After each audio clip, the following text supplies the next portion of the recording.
धूमिल की लंबी कविता पटकथा, जो सीधे सीधे लोकतंत्र की कथा को कहती है। पटकथा फिल्म की होती है, एक रील की तरह चलती रहती है और जीवन यथार्थ की गाथा को सामने रखती जाती है। ठीक इसी तरह पटकथा कविता में धूमिल भारतीय लोकतंत्र के कदम दर कदम को पटकथा के बहाने से रेखांकित करते हैं। पटकथा कविता का पाठ करते हुए कविता के यथार्थ से कैसे हम लोकतंत्र को समझें, जानें, इसको देखने के लिए पटकथा की यात्रा से गुजरना जरूरी लगता है।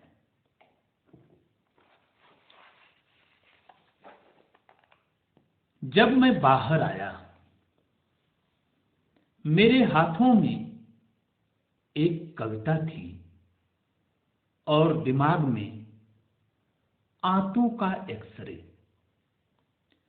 वह काला धब्बा जो कल तक एक शब्द था, खून के अंधेरे में दवा की शीशी का ट्रेडमार्क बन गया था। औरतों के लिए गैर जरूरी होने के बाद अपनी ऊब का दूसरा समाधान ढूंढना जरूरी है, मैंने सोचा, क्योंकि शब्द और स्वाद के बीच अपनी भूख को जिंदा रखना जीभ और जांघ के आस्थानिक भूगोल की वाजिब मजबूरी है। मैंने सोचा और संस्कार के वर्जित इलाकों में अपनी आदतों का शिकार होने से पहले ही बाहर चला आया। बाहर हवा थी, धूप थी, घास थी। मैंने कहा आजादी। मुझे अच्छी तरह याद है, मैंने यही कहा था। मेरी नस नस में बिजली दौड़ रही थी। उत्साह में खुद मेरा स्वर मुझे अजनबी लग रहा था। मैंने कहा आ जा दी और दौड़ता हुआ खेतों की ओर गया। वहां कतार के कतार अनाज के अखुए फूट रहे थे। मैंने कहा, जैसे कसरत करते हुए बच्चे तारों पर चिड़िया चहचहा रही थी। मैंने कहा, कांसे की बजती हुई घंटियां खेत की मेड़ पार करते हुए मैंने एक बैल की पीठ थपथपाई। सड़क पर जाते हुए आदमी से उसका नाम पूछा और कहा, बधाई। घर लौटकर मैंने सारी बत्तियां जला दी। पुरानी तस्वीरों को दीवार से उतारकर उन्हें साफ किया और फिर उन्हें दीवार पर उसी जगह टांग दिया। मैंने दरवाजे के बाहर एक पौधा लगाया और कहा, वन महोत्सव। और देर तक हवा में गर्दन उचका उचका कर लंबी लंबी सांस खींचता रहा।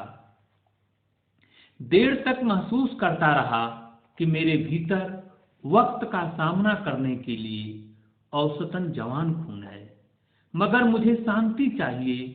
इसलिए खाली दरबे में एक जोड़ा कबूतर लाकर टांग दिया। गूं गुटरुम गूं गुटरुम गूं, और चहकते हुए कहा, यही मेरी आस्था है, यही मेरा कानून है।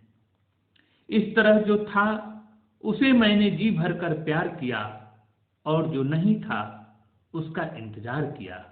मैंने इंतजार किया, अब कोई बच्चा भूखा रहकर स्कूल नहीं जाएगा, अब कोई छत बारिश में नहीं टपकेगी, अब कोई आदमी कपड़ों की लाचारी में अपना नंगा चेहरा नहीं पहनेगा, अब कोई दवा के अभाव में घुट घुट कर नहीं मरेगा, अब कोई किसी की रोटी नहीं छीनेगा,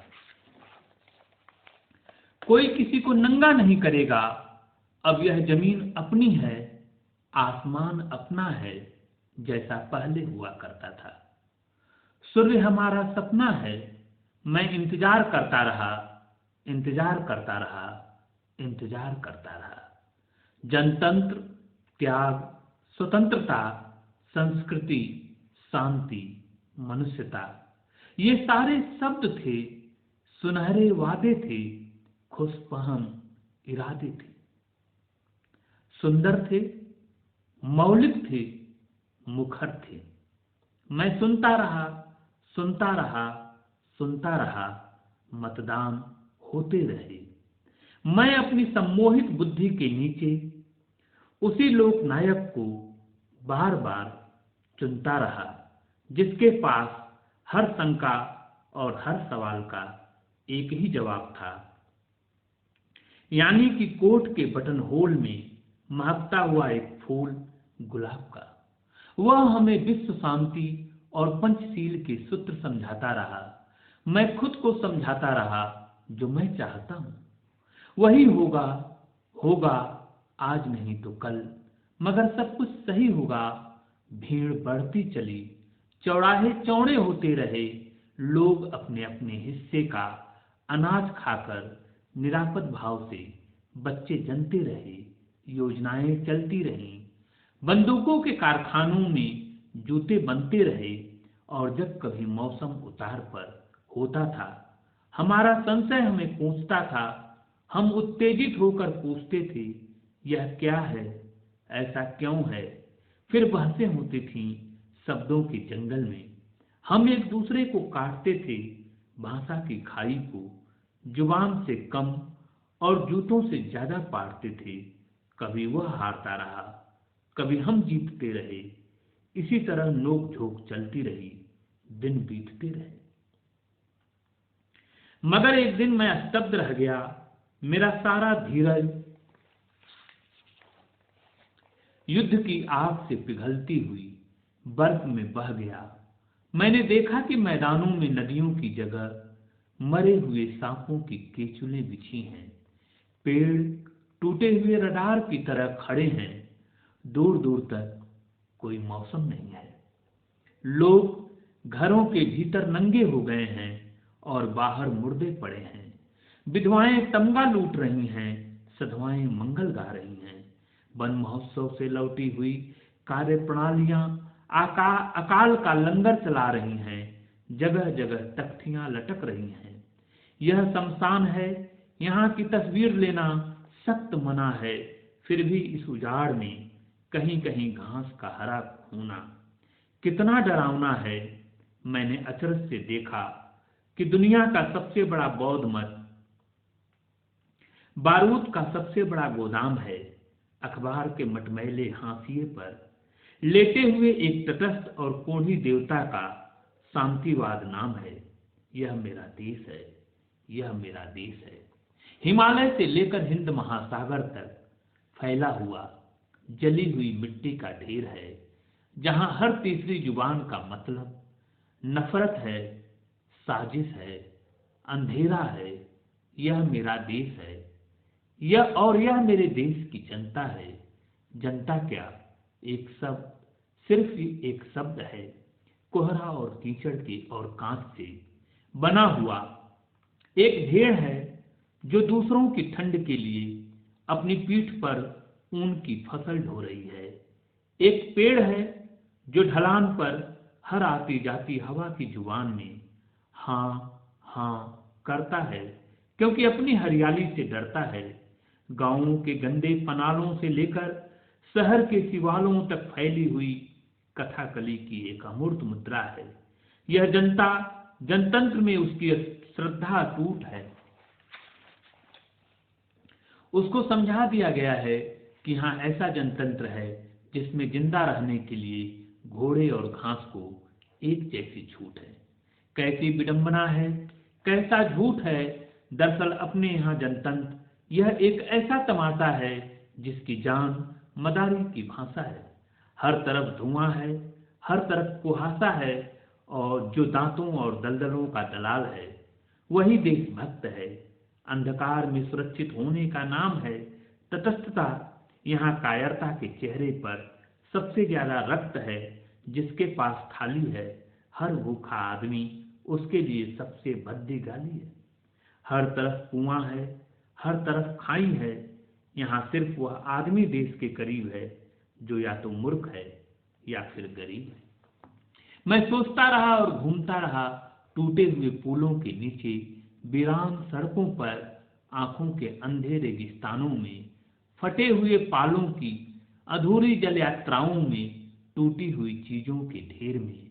मैं खोई हुई आजादी का अर्थ ढूंढता रहा, अपनी पसलियों के नीचे, अस्पतालों के बिस्तरों पर, नुमाइशों में, बाजारों में, गांवों में, जंगलों में, पहाड़ों पर, देश के इस छोर से उस छोर तक। उसी लोक चेतना को बार बार टेढ़ता रहा जो मुझे दोबारा जी सके, जो मुझे शांति दे और मेरे भीतर बाहर का जहर खुद पी सके।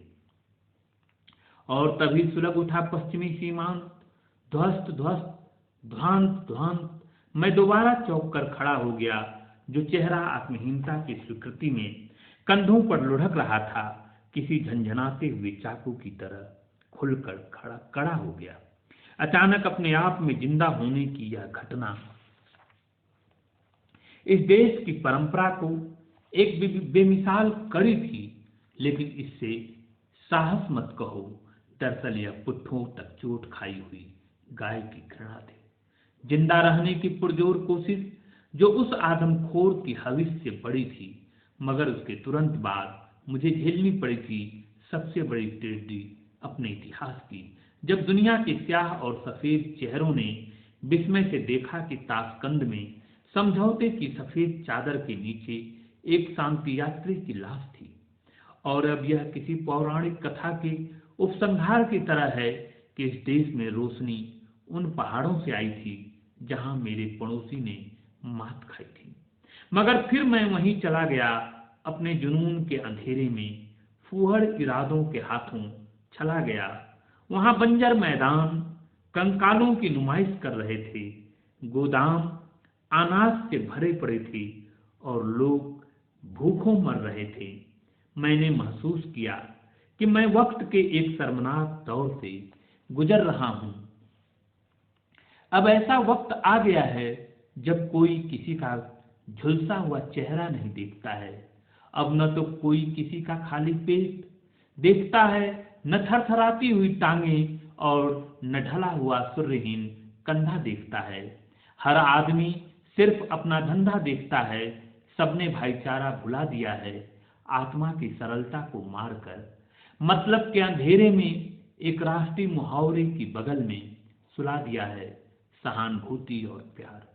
अब ऐसा छलावा है जिसके जरिए एक आदमी दूसरे को अकेले अंधेरे में ले जाता है और उसकी पीठ में छुरा भोंक देता है, ठीक उस मोची की तरह जो चौक से गुजरते हुए देहाती को प्यार से बुलाता है और मरम्मत के नाम पर रबड़ के तल्ले में लोहे की 3 दर्जन फुल्लियां ठोक देता है।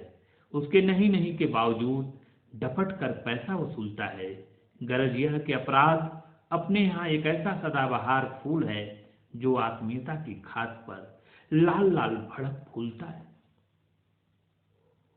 मैंने देखा कि इस जनतांत्रिक जंगल में हर तरफ हत्याओं के नीचे से निकलते हैं हरे हरे हाथ और पेड़ों पर पत्तों की जुबान बनकर लटक जाते हैं। वे ऐसी भाषा बोलते हैं जिसे सुनकर नागरिकता की गोधूली में घर लौटते हुए मुसाफिर अपना रास्ता भटक जाते हैं। उन्होंने किसी चीज को सही जगह नहीं रहने दिया है, न संज्ञा, न विशेषण, न सर्वनाम। एक समूचा और सही वाक्य टूटकर बिखर गया है। उनका व्याकरण इस देश की सिराओं में छिपे हुए कारकों का हत्यारा है।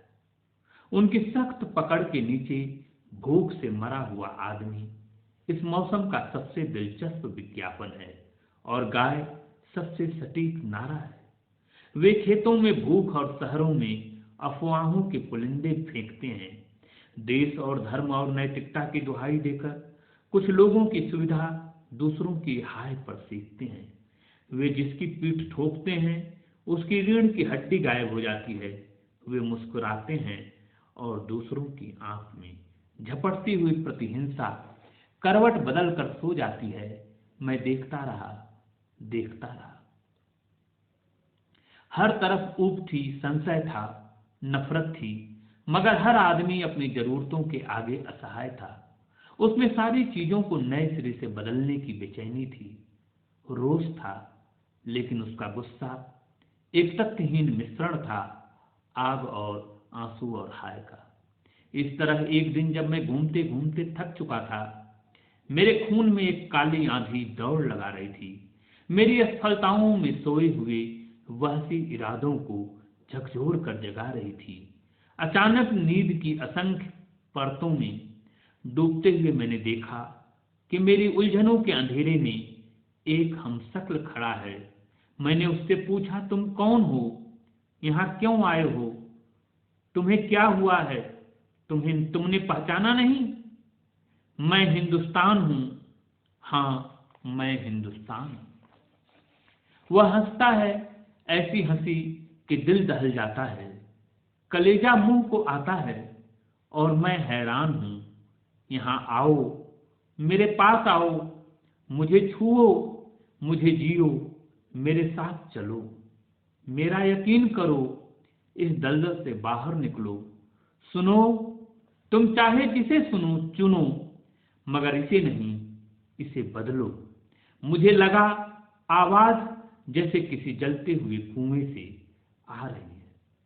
एक अजीब सी प्यार भरी गुर्राहट, जैसे कोई मादा भेड़िया अपने छौने को दूध पिला रही है और साथ ही किसी मेमने का सिर चबा रही है। मेरा सारा जिस्म थरथरा रहा था। उसकी आवाज में असंख्य नरकों की घृणा भरी थी। वह एक एक शब्द चबा चबा कर बोल रहा था, मगर उसकी आंख गुस्से में ही भरी थी। वह कह रहा था, तुम्हारी आंखों के चकनाचूर आईने में वक्त की बदरंग छायाएं उल्टी कर रही हैं और तुम पेड़ों की छाल गिनकर भविष्य का कार्यक्रम तैयार कर रहे हो। तुम एक ऐसी जिंदगी से गुजर रहे हो जिसमें न कोई दुख है न सुख है। तुम अपनी सापित परछाई से टकराकर रास्ते में रुक गए हो। तुम जो हर चीज अपने दांतों के नीचे खाने के आदी हो, चाहे वह सपना हो अथवा आजादी हो। अचानक इस तरह क्यों चुप गए हो? वह क्या है जिसने तुम्हें बर्बरों के सामने अदब से रहना सिखलाया है? क्या यह विश्वास की कमी है जो तुम्हारी भलमनसाहट बन गई है, या कि शर्म अब तुम्हारी सहूलियत बन गई है? नहीं, सरलता की तरह इस तरह मत दौड़ो। उसमें भूख और मंदिर की रोशनी का रिश्ता है। वह बनिए की पूंजी का आधार है। वह बनिए की पूंजी का आधार है। मैं बार बार कहता हूं, इस उलझी हुई दुनिया में आसानी से समझ में आने वाली चीज सिर्फ दीवार है, और यह दीवार अब तुम्हारी आदत का हिस्सा बन गई है। इसे झटक कर अलग करो। अपनी आदतों में फूलों की जगह पत्थर भरो। मासूमियत के हर तकाजे को ठोकर मार दो। अब वक्त आ गया है कि तुम उठो और अपनी ऊब को आकार दो। सुनो, आज मैं तुम्हें वह सत्य बतलाता हूं जिसके आगे हर सच्चाई छोटी है। इस दुनिया में भूखे आदमी का सबसे बड़ा तर्क रोटी है, मगर तुम्हारी भूख और भाषा में यदि सही दूरी नहीं है तो तुम अपने आप को आदमी मत कहो, क्योंकि पशुता सिर्फ पूंछ होने की मजबूरी नहीं है। वह आदमी को भी वहीं ले जाती है जहां भूख सबसे पहले भाषा को खाती है। वह सिर्फ उसका चेहरा बिगाड़ता है जो अपने चेहरे की राख दूसरों की रुमाल से झाड़ता है, जो अपना हाथ मैला होने से डरता है, वह एक नहीं 11 कायरों की मौत मरता है। और सुनो, नफरत और रोशनी सिर्फ उसके हिस्से की चीज है जिसे जंगल के हाशिए पर जीने की तमीज है। इसलिए उठो और अपने भीतर सोए हुए जंगल को आवाज दो, उसे जगाओ और देखो कि तुम अकेले नहीं हो और न किसी के मोहताज हो। लाखों हैं जो तुम्हारे इंतजार में खड़े हैं। वहां चलो, उनका साथ दो और इस तिलिस्म का जादू उतारने में उनकी मदद करो और साबित करो कि वे सारी चीजें अंधी हो गई हैं जिनमें तुम शरीक नहीं हो। मैं पूरी तत्परता से उसे सुन रहा था। एक के बाद दूसरा, दूसरे के बाद तीसरा, तीसरे के बाद चौथा, चौथे के बाद पांचवा, यानी एक के बाद दूसरा विकल्प चुन रहा था। मगर मैं हिचक रहा था, क्योंकि मेरे पास कुल जमा थोड़ी सुविधाएं थीं जो मेरी सीमाएं थीं। यद्यपि यह सही है कि मैं कोई ठंडा आदमी नहीं हूं, मुझ में भी आग है, मगर वह भभक कर बाहर नहीं आती, क्योंकि उसके चारों तरफ चक्कर काटता हुआ एक पूंजीवादी दिमाग है जो परिवर्तन तो चाहता है, मगर आहिस्ता आहिस्ता कुछ इस तरह कि चीजों की शालीनता बनी रहे, कुछ इस तरह कि कांख भी ढकी रहे और विरोध में उठे हुए हाथ की मुट्ठी भी तनी रहे। विरोध में उठे हुए हाथ की मुट्ठी भी तनी रहे। और यही वजह है कि बात फैलने की हद तक आते आते रुक जाती है, क्योंकि हर बार चंद टुच्ची सुविधाओं के लालच के सामने अभियोग की भाषा चूक जाती है। मैं खुद को कुरेद रहा था, अपने बहाने उन तमाम लोगों की असफलताओं को सोच रहा था जो मेरे नजदीक थे। इस तरह साबुत और सीधे विचारों पर जमी हुई काई और उगी हुई घास को खरोंच रहा था, नोच रहा था। पूरे समाज की सीवन उधेड़ते हुए मैंने आदमी के भीतर की मैल देख ली थी।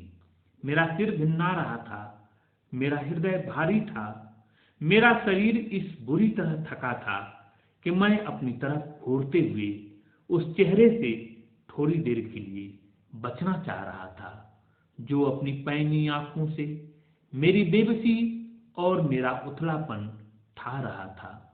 प्रस्तावित भीड़ में शरीक होने के लिए अभी मैंने कोई निर्णय नहीं लिया था। अचानक उसने मेरा हाथ पकड़कर खींच लिया और मैं जेब में जूतों का टोकन और दिमाग में ताजे अखबार की कतरन लिए हुए धड़ाम से चौथे आम चुनाव की सीढ़ियों से फिसलकर मतपेटियों के गड़गच्च अंधेरे में गिर पड़ा। नींद के भीतर यह दूसरी नींद है और मुझे कुछ नहीं सूझ रहा है। सिर्फ एक सुर है जिसमें कानों के पर्दे फटे जा रहे हैं। शासन, सुरक्षा, रोजगार, शिक्षा, राष्ट्र, धर्म, देश हित, हिंसा, अहिंसा, सैन्य शक्ति, देशभक्ति, आजादी, वीसा, वाद, बिरादरी, भूख, भीख, भाषा, शांति, क्रांति, शीत युद्ध, एटम बम, सीमा, एकता, सीढ़ियां, साहित्यिक पीढ़ियां, निराशा, झाएं झाएं, खाएं खाएं, हाय हाय, साएं साएं। मैंने कानों में ठूंस ली है उंगलियां और अंधेरे में गाड़ दी है आंखों की रोशनी। सब कुछ अब धीरे धीरे खुलने लगा है। मतवर्षा के इस दादुर शोर में मैंने देखा हर तरफ रंग बिरंगे झंडे फहरा रहे हैं, गिरगिट की तरह रंग बदलते हुए गुट से गुट टकरा रहे हैं। वे एक दूसरे से दांत किलकिल कर रहे हैं, एक दूसरे को दुर दुर बिलबिल कर रहे हैं।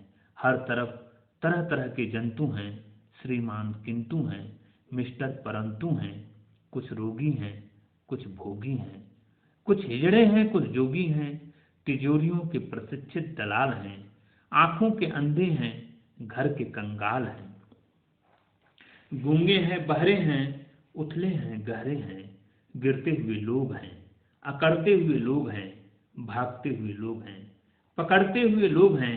गरज यह कि हर तरह के लोग हैं। एक दूसरे से नफरत करते हुए वे इस बात पर सहमत हैं कि इस देश में असंख्य रोग है और उसका एकमात्र इलाज चुनाव है। लेकिन मुझे लगा कि एक विशाल दलदल के किनारे बहुत बड़ा अधमरा पशु पड़ा हुआ है। उसकी नाभि में एक सड़ा हुआ घाव है जिससे लगातार भयानक बदबूदार मवाद बह रहा है। उसमें जाति और धर्म और संप्रदाय और पेशा और पूंजी के असंख्य कीड़े किलबिला रहे हैं और अंधकार में डूबी हुई पृथ्वी पता नहीं किस अनहोनी की प्रतीक्षा में इस भीषण सड़ाव को चुपचाप सह रही है। मगर आपस में नफरत करते हुए वे लोग इस बात पर सहमत हैं कि चुनाव ही सही इलाज है, क्योंकि बुरे और बुरे के बीच से किसी हद तक कम से कम बुरे को चुनते हुए न उन्हें मलाल है, न भय है, न लाज है। दरअसल उन्हें एक मौका मिला है और इसी बहाने वे अपने पड़ोसियों को पराजित कर रहे हैं। मैंने देखा कि हर तरफ मूर्ता की हरी हरी घास लहरा रही है जिसे कुछ जंगली पशु खूद रहे हैं, लीद रहे हैं, चर रहे हैं। मैंने ऊब और गुस्से को गलत मोहरों के नीचे से गुजरते हुए देखा। मैंने अहिंसा को एक सत्तारूढ़ शब्द का गला काटते हुए देखा। मैंने ईमानदारी को अपनी चोर जेबें भरते हुए देखा। मैंने विवेक को चापलूसों के तलवे चाटते हुए देखा। मैं यह सब देख ही रहा था कि एक नया रेला आया, उन्मत्त लोगों का बर्बर जुलूस। वे किसी आदमी के हाथों पर गठरी की तरह उछाल रहे थे, उसे एक दूसरे से छीन रहे थे, उसे घसीट रहे थे, चूम रहे थे, पीट रहे थे, गालियां दे रहे थे, गले से लगा रहे थे, उसकी प्रशंसा के गीत गा रहे थे, उस पर अनगिनत झंडे फहरा रहे थे। उसकी जीभ बाहर लटक रही थी, उसकी आंखें बंद थी, उसका चेहरा खून और आंसू से तर था। मूर्खों, यह क्या कर रहे हो? मैं चिल्लाया और तभी किसी ने उसे मेरी ओर उछाल दिया। अरे यह कैसे हुआ? मैं हतप्रभ सा खड़ा था और मेरा हमशक्ल मेरे पैरों के पास मूर्छित सा पड़ा था। दुख और भय से एक झुरझुरी लेकर मैं उस पर झुक गया, किंतु बीच में ही रुक गया। उसका हाथ ऊपर उठा था, खून और आंसू से तर चेहरा मुस्कुराया था, उसकी आंखों का हरापन उसकी आवाज में उतर आया था। दुखी मत हो, यही मेरी नियत है। मैं हिंदुस्तान हूं। जब भी मैंने उन्हें उजाले से जोड़ा है, उन्होंने मुझे इसी तरह अपमानित किया है, इसी तरह तोड़ा है। मगर समय गवाह है कि मेरी बेचैनी के आगे भी राह है। मैंने सुना वह आहिस्ता आहिस्ता कह रहा है, जैसे किसी जले हुए जंगल में पानी का एक ठंडा सोता बह रहा है। घास की ताजगी भरी ऐसी आवाज है जो न किसी से खुश है न नाराज है। भूख ने उन्हें जानवर कर दिया है, संशय ने उन्हें आग्रहों से भर दिया है। फिर वे अपने हैं, अपने हैं, अपने हैं। जीवित भविष्य के सुंदरतम सपने हैं। नहीं, यह मेरे लिए दुखी होने का समय नहीं है। अपने लोगों की घृणा की इस महोत्सव में मैं स्थापित निश्चय हूं। मुझे किसी से भय नहीं है। तुम मेरी चिंता न करो, उनके साथ चलो, इससे पहले कि वे गलत हाथों के हथियार हों, इससे पहले कि वे नारों और इश्तिहारों से काले बाजार हों। उनसे मिलो, उन्हें बदलो।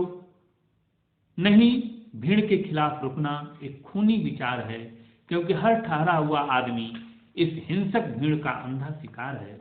तुम मेरी चिंता मत करो। मैं हर वक्त सिर्फ एक चेहरा नहीं हूं जहां वर्तमान अपने शिकारी कुत्ते उतारता है। अक्सर मैं मिट्टी की हरकत करता हुआ वह टुकड़ा हूं जो आदमी की शिराओं में बहते हुए खून को उसके सही नाम से पुकारता है। इसलिए मैं कहता हूं, जाओ और देखो कि वे लोग। मैं कुछ कहना ही चाहता था कि एक धक्के ने मुझे दूर फेंक दिया। इससे पहले कि मैं गिरता, किन्हीं मजबूत हाथों ने मुझे टेक लिया। अचानक भीड़ से निकलकर एक प्रशिक्षित दलाल मेरी देह में समा गया, दूसरा मेरे हाथों में। एक पर्ची थमा गया, तीसरे ने मुझे एक मुहर देकर पर्दे के पीछे ढकेल दिया।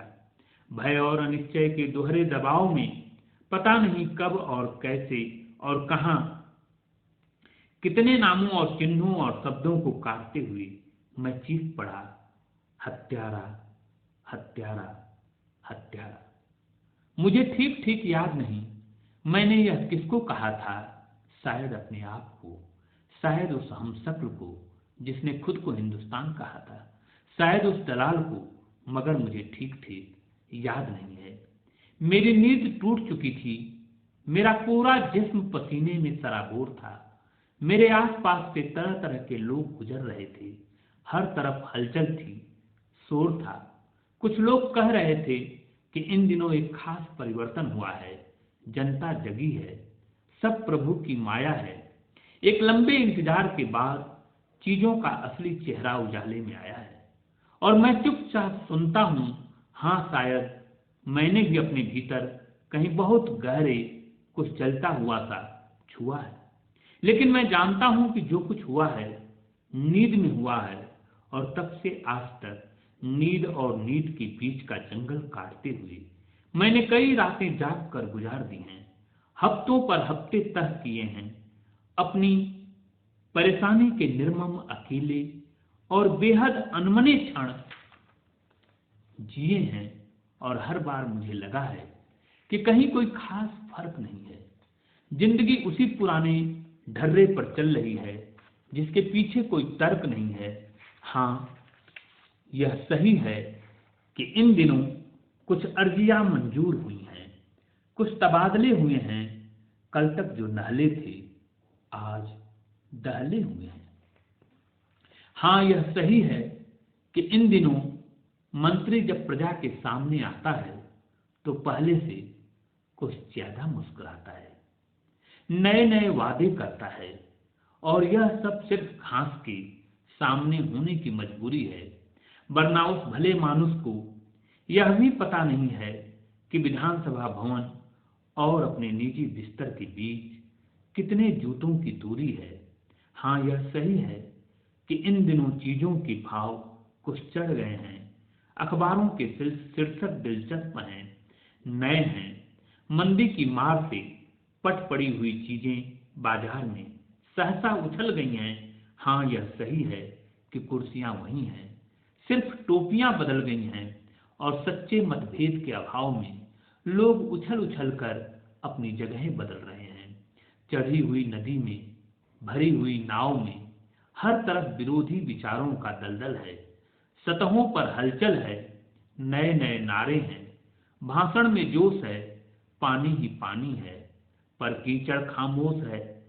मैं रोज देखता हूं व्यवस्था की मशीन का एक पुर्जा गर्म होकर अलग छिटक गया है और ठंडा होते ही फिर कुर्सी से चिपक गया है।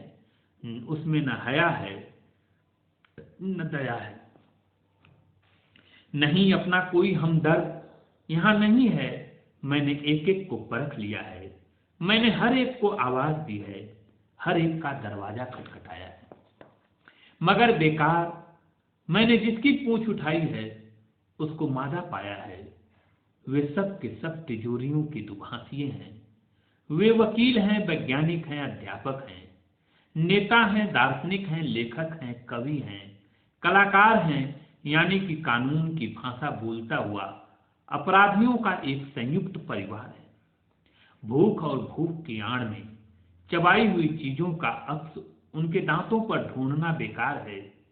समाजवाद उनकी जुबान पर अपनी सुरक्षा का एक आधुनिक मुहावरा है। मगर मैं जानता हूं कि मेरे देश का समाजवाद माल गोदाम में लटकती हुई उन बाल्टियों की तरह है जिस पर आग लिखा है और उसमें बालू और पानी भरा है। यहां जनता एक गाड़ी है, एक ही संविधान के नीचे भूख से रियाती हुई फैली हथेली का नाम दया है और भूख में तनी हुई मुट्ठी का नाम नक्सलबाड़ी है। मुझसे कहा गया कि संसद देश की धड़कन को प्रतिबिंबित करने वाला दर्पण है, जनता को जनता के विचारों का नैतिक समर्पण है। लेकिन क्या यह सच है? या यह सच है कि अपने यहां संसद तेली की वह घानी है जिसमें आधा तेल है और आधा पानी है। और यदि यह सच नहीं है तो वहां एक ईमानदार आदमी को अपनी ईमानदारी का मलाल क्यों है? जिसने सत्य कह दिया है उसका बुरा हाल क्यों है? मैं अक्सर अपने आप से सवाल करता हूं जिसका मेरे पास कोई उत्तर नहीं है। और आज तक नींद और नींद के बीच का जंगल काटते हुए मैंने कई रातें जाग कर गुजार दी हैं, हफ्ते पर हफ्ते तय किए हैं, ऊब के निर्मम अकेले और बेहद अनमने क्षण जिए हैं। मेरे सामने वही चिरपरिचित अंधकार है, संशय की अनिश्चयग्रस्त ठंडी मुद्राएं हैं, हर तरफ शब्द भेदी सन्नाटा है, दरिद्र की व्यथा की तरह उचाट और पूछता हुआ, घृणा में डूबा हुआ सारा का सारा देश पहले की ही तरह आज भी मेरा कारागार है, आज भी मेरा कारागार है। धूमिल की पटकथा कविता लोकतंत्र के यथार्थ को सामने रखते हुए लोकतंत्र में जनता और सत्ता तंत्र के बीच किस तरह की शाश्वत दूरी है और लोग कैसे अपने अधिकारों के लिए संघर्ष कर रहा है और उसके संघर्ष और स्वप्न को जिन्हें आवाज देना है वे कहां लेकर जा रहे हैं लोकतंत्र को। इस पूरी कथा को पटकथा कविता में एक फिल्म की पृष्ठभूमि की तरह, एक फिल्म की रील की तरह, पटकथा की तरह चलाया जा रहा है।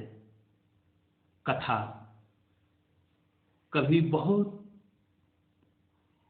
तेजी से खटाक से चलती है और कभी कभी धीरे धीरे, पर कविता अपने हर बयान में, अपने हर शब्द में आम आदमी की उस पीड़ा को सामने लेकर आती है जो वह लोकतंत्र में अपने अधिकारों के साथ हल करना चाहता है, पर हर हल करने की प्रक्रिया में चुनाव है, लोकतंत्र की अपनी प्रक्रिया है और जनता के स्वप्न को कहीं गुमनामी में ढकेलकर कैसे हमारा तंत्र आगे बढ़ जाता है, उसका पूरा परीक्षण इस कविता में देखने को मिलता है। कविता व्यापक विवेचन और विश्लेषण की मांग करती है।